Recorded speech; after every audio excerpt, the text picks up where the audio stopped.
Breakout soundtrack moments. We're limiting this list to artists catapulted into fame by the inclusion of their song in a film soundtrack. Probably one of the biggest is Lisa Loeb with Stay from the soundtrack of Reality Bites. Lead star of the film Ethan Hawke was a neighbor of Loeb, and she gave him a demo of the song. When Hawke was cast in the film, he gave the demo to director Ben Stiller, and the rest is history.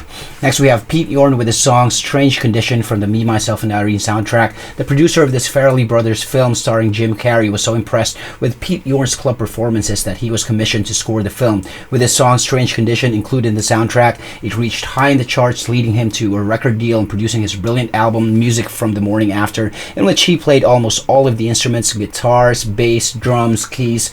Let's go to Ireland now with Damien Rice. His song The Blower's Daughter was featured prominently in the film Closer, starring Jude Law, Natalie Portman, Julia Roberts and Clive Owen. Director Mike Nichols saw Rice perform at the Sundance Film Festival. Discovering his music there, he decided that The Blower's Daughter was the perfect song for the film.